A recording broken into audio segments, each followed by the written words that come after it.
ഒരു കാര്യം ഇതിനകത്ത് പറയാനുള്ളത് ശരിയാണ്. ഇപ്പം സുജയ പറഞ്ഞത് വളരെ ശരിയായിട്ടുള്ള കാര്യമാണ്. ചില വെള്ളാപ്പള്ളി നടേശൻ പറഞ്ഞാൽ ആളുകൾക്ക് വോട്ട് ചെയ്യില്ല. കാരണം വെച്ചാൽ വെള്ളാപ്പള്ളി നടേശൻ പല സ്ഥാനാർത്ഥികളെയും പരാജയപ്പെടുത്തുമെന്ന് പ്രഖ്യാപിച്ചിട്ടുണ്ട്. കെ സി വേണുഗോപാലിനെ തോപ്പിക്കുമെന്ന് പറഞ്ഞിട്ടുണ്ട്. തോറ്റിട്ടില്ലല്ലോ കെ സി വേണുഗോപാൽ.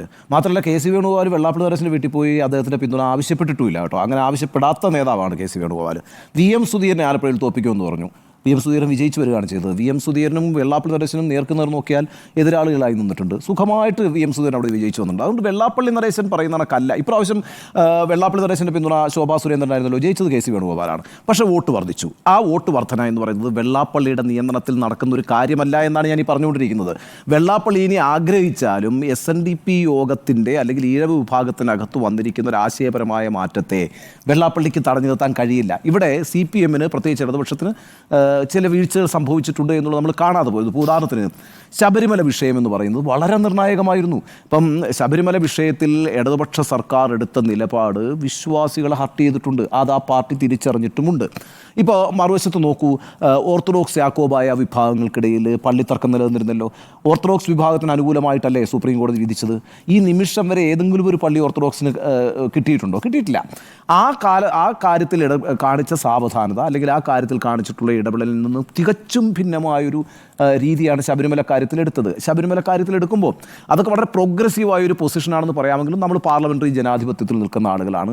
പാർലമെൻ്ററി ജനാധിപത്യത്തിൽ വിവിധ വിഭാഗങ്ങൾ ആണ് ജയപരാജയങ്ങൾ തീരുമാനിക്കുന്നത്. അപ്പോൾ ആ വിഭാഗങ്ങൾക്കൊക്കെ സെൻറ്റിമെൻറ്റ്സ് ഉണ്ട് എന്നുള്ളത് കൊണ്ട് അതിനെ ബുദ്ധിപരമായി കൈകാര്യം ചെയ്യാനുള്ള ഉത്തരവാദിത്വം അതൊരു രാഷ്ട്രീയ ഉത്തരവാദിത്വം മാത്രമല്ല, അതൊരു സാമൂഹിക ഉത്തരവാദിത്വം കൂടിയാണ്. ആ ഉത്തരവാദിത്വം നിർവഹിക്കുന്നതിൽ ഇടതുപക്ഷത്തിന് വീഴ്ച പറ്റിയിട്ടുണ്ട്, CPM വീഴ്ച പറ്റിയിട്ടുണ്ട്. സ്വാഭാവികമായിട്ടും ശബരിമല വിഷയം എന്ന് പറയുന്നത് ഒരു ഹിന്ദു വികാരമല്ല കേട്ടോ. ഹിന്ദു വികാരവും ഹിന്ദുത്വ വികാരവും രണ്ടാണ്. ഹിന്ദുത്വ വികാരത്തിന് വളർന്നു വരാൻ കഴിയുന്നൊരു ഒരു മണ്ണൊരുക്കലായിരുന്നു അത്. പിന്നീട് CPM തിരിച്ചറിഞ്ഞെങ്കിലും വളരെ വൈകിപ്പോയി എന്നുള്ളൊരു യാഥാർത്ഥ്യം നിലനിൽക്കുന്നുണ്ട്.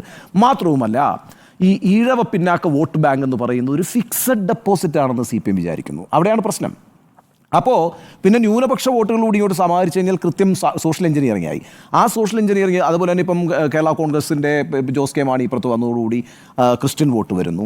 സമസ്തയിലൊരു വിഭാഗം മാറി നിൽക്കുന്നതോടുകൂടി കുറച്ച് മുസ്ലിം വോട്ടുകൾ വരുന്നു.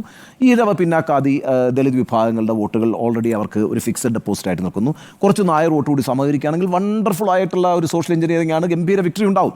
പക്ഷേ ഇത് ഫിക്സഡ് ഡെപ്പോസിറ്റ് ആണ് വിചാരിക്കുന്നിടത്ത് ഈ അപകടം നിൽക്കുന്നത്. അവിടെയാണ് ഒരു അതിലേക്കാണ് ഒരു ഇൻറോഡ് BJP ഉണ്ടാക്കിയിരിക്കുന്നത്. ഇനി വെള്ളാപ്പള്ളി നടേശൻ വിചാരിച്ചാലും അത് തടയാൻ കഴിയില്ല. അതുകൊണ്ട് വെള്ളാപ്പള്ളി നടേശൻ്റെ നിയന്ത്രണത്തിലല്ല, വെള്ളാപ്പള്ളി നടേശനെതിരായിട്ടുള്ള കേസുകൾ ഇപ്പോൾ നേരത്തെ സ്മൃതി പറഞ്ഞു പലതരത്തിലുള്ള കേസുകളുണ്ട്. ആ കേസുകളിൻ്റെ മേലിൽ അടയിരുന്നിട്ട് അല്ലെങ്കിൽ ഇന്ന് നാളെ മുതൽ ഇനി വെള്ളാപ്പള്ളി നടേശനെതിരായിട്ടുള്ള കേസുകൾ വളരെ ഊർജിതമായി അന്വേഷിച്ച് കളയാമെന്നൊന്നും വിചാരിച്ചാൽ അവസാനിപ്പിക്കാവുന്ന പ്രശ്നമല്ല. അത്തരത്തിലൊരു ഫൈറ്റ് കൊണ്ടല്ല ഈ പ്രശ്നത്തെ മറികടക്കുന്നത്. ഇത് വേറൊരു സാമൂഹിക യാഥാർത്ഥ്യമാണ്.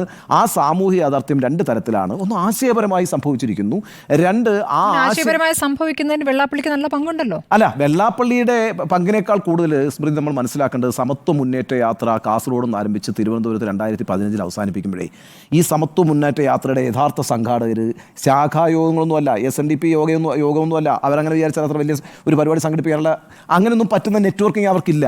അത് RSS നടത്തിയൊരു പരിപാടിയാണ്. അതിഗംഭീരമായി RSS അതിൽ ഇടപെട്ടുകൊണ്ട് കാസർഗോഡ് മുതൽ തിരുവനന്തപുരം വരെ അവരുടേതായ ഒരു നെറ്റ്വർക്കിംഗ് ഈ ശാഖായോഗങ്ങളിലെ ആളുകളുമായി ബന്ധപ്പെട്ട് നടത്തിക്കൊണ്ടിരുന്നു. പക്ഷേ അതൊന്നും വലിയ വിജയം കണ്ടില്ലെന്നുള്ളതാണല്ലോ 2016 അവരുടെ 4% വോട്ടെന്ന് പറയുന്നത്. എന്നാൽ ശബരിമല വിഷയം വരുന്നു. ശബരിമല വിഷയം അതിന് പിന്നീട് വരുമ്പോൾ ആ ബന്ധത്തിലൂടെ ഈ ആശയങ്ങൾ വളരെ പെട്ടെന്ന് സംക്രമിപ്പിക്കാൻ RSSന് കഴിഞ്ഞു. അതിൻ്റെ കൂടെയാണ് അപ്പോൾ സ്വാഭാവികമായിട്ടും ഇവരെന്ന് പറയുന്നത് ഇവർ ന്യൂനപക്ഷങ്ങൾക്ക് വേണ്ടി മാത്രം നിൽക്കുന്നൊരു പാർട്ടിയാണ്. ന്യൂനപക്ഷങ്ങളെ പീഡിപ്പിക്കുക എന്നുള്ളതാണ് ഇവരുടെ ഒരു പരിപാടി. ന്യൂനപക്ഷങ്ങൾ ധാരാളമായിട്ട് എല്ലാം നേടിക്കൊണ്ട് പോയിക്കൊണ്ടിരിക്കുകയാണ്, നമ്മളുടെ അവകാശങ്ങളെല്ലാം നഷ്ടപ്പെട്ടുകൊണ്ടിരിക്കുകയാണ്. ഇങ്ങനെ ഒരു ചർച്ച എല്ലാ ശാഖായോഗങ്ങളും, ശാഖ എന്ന് ഞാൻ പറഞ്ഞ SNDPയുടെ ശാഖയാണ്, ആ ശാഖകളിലൊക്കെ പടർത്തിക്കൊണ്ടുവരാനും അതിന് താമസം വിനാ തന്നെ വലിയ രീതിയിലുള്ള രാഷ്ട്രീയ നേട്ടമുണ്ടാക്കാനും കഴിഞ്ഞു എന്നുള്ളതാണ്. ഇനി ശ്രദ്ധിക്കേണ്ട വളരെ പ്രധാനപ്പെട്ട കാര്യം, അത് വെള്ളാപ്പള്ളി നടേശനും തുഷാർ വെള്ളാപ്പള്ളിയും പഠിച്ചു വെക്കേണ്ട ഒരു കാര്യം കൂടി പറഞ്ഞേക്കാം. അതായത് NSS കേരളത്തിൽ BJPക്ക് അനുകൂലമായ നിലപാടെടുത്തിട്ടില്ല. NSS എപ്പോഴും BJPയെ പ്രതിരോധിക്കുക ചെയ്തിട്ടില്ല ഇതുവരെ. എന്തുകൊണ്ടത്? NSSന് അറിയാന്നേ, ഈ NSSനാണല്ലോ കുറച്ചുകൂടി എളുപ്പത്തിൽ ഈ പറയുന്ന ഒരു സ്വത്വ ഹിന്ദു എന്ന് പറയുന്നവരോട് കൂടുതൽ എളുപ്പത്തിൽ ഐഡൻറ്റിഫൈ ആവുന്ന ഒരു സംഘടന നായർ സംഘടനയാണ്. അവർക്കറിയാം അവരിലേക്കാണ് ബി ജെ പി നുഴഞ്ഞു കയറുന്നെങ്കിൽ ഒരു കാലത്ത് അവർക്ക് ബി ജെ പിയുടെ ആധിപത്യത്തിലേക്ക് ആ സംഘടന പോകും. അങ്ങനെ പോയ ചരിത്രമാണ് ബി ജെ പി എല്ലായിടത്തും. ബി ജെ പി എവിടെയൊക്കെ ഇടപെട്ടിട്ടുണ്ടോ അവിടെയൊക്കെ, അല്ലെങ്കിൽ സംഘപരിവാർ സംഘടനകൾ എവിടെയൊക്കെ ഇത്തരത്തിലുള്ള ഇൻട്രോഡ്സ് ഉണ്ടാക്കിയിട്ടുണ്ടോ അതൊക്കെ പിന്നീട് പിടിച്ചിറക്കിയ ചരിത്രം അവർക്കുള്ളത്. അവർക്ക് മാറ്റാൻ അറിയാം, അതിനെ വിഴുങ്ങാൻ അറിയാൻ അതിനുള്ള മെക്കാനിസം ഉണ്ട് അവർക്ക്. അപ്പോൾ എന്താ പറ്റുക എന്ന് വെച്ചാൽ ഈ പറയുന്ന ബി ഡി ജെ എസിനെ വളർത്തിക്കളയാന്ന് വിചാരിച്ചിട്ടല്ല ബി ജെ പിയുടെ ഈ പാർട്ടി ഉണ്ടാക്കിയിരിക്കുന്നത്. അത് ബി ജെ പിയുടെ തന്നെ ദേശീയ നേതൃത്വം പിന്നെ ഈ പറയുന്ന വെള്ളാപ്പള്ളി നടേശനുമായും തുഷാർ വെള്ളാപ്പള്ളിയുമായിട്ടും ഒക്കെ ബന്ധപ്പെട്ടുകൊണ്ട് അവരെ സമ്മർദ്ദത്തിലാക്കി രൂപീകരിച്ചൊരു പാർട്ടിയാണ്. SNDP ഒരു പാർട്ടിയുടെ ആവശ്യമില്ലാന്ന് SNDP 90-കളിൽ തന്നെ തീരുമാനിച്ചതാണ്.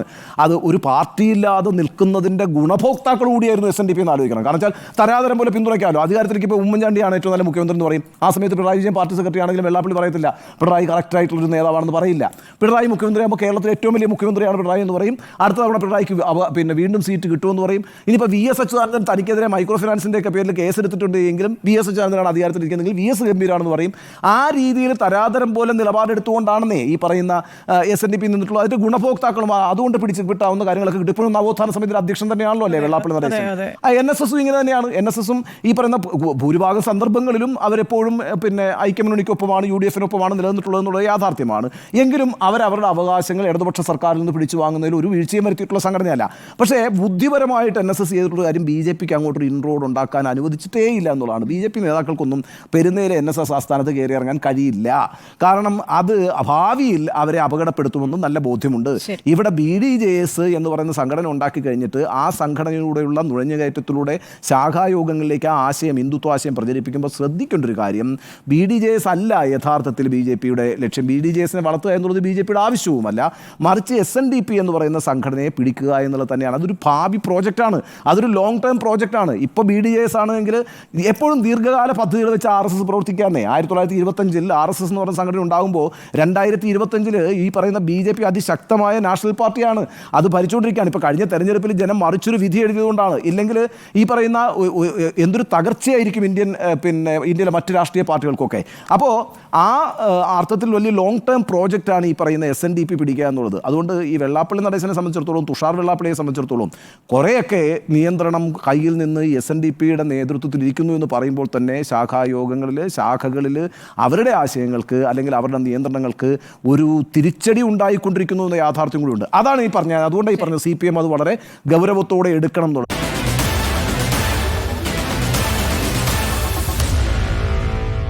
Meet the editors.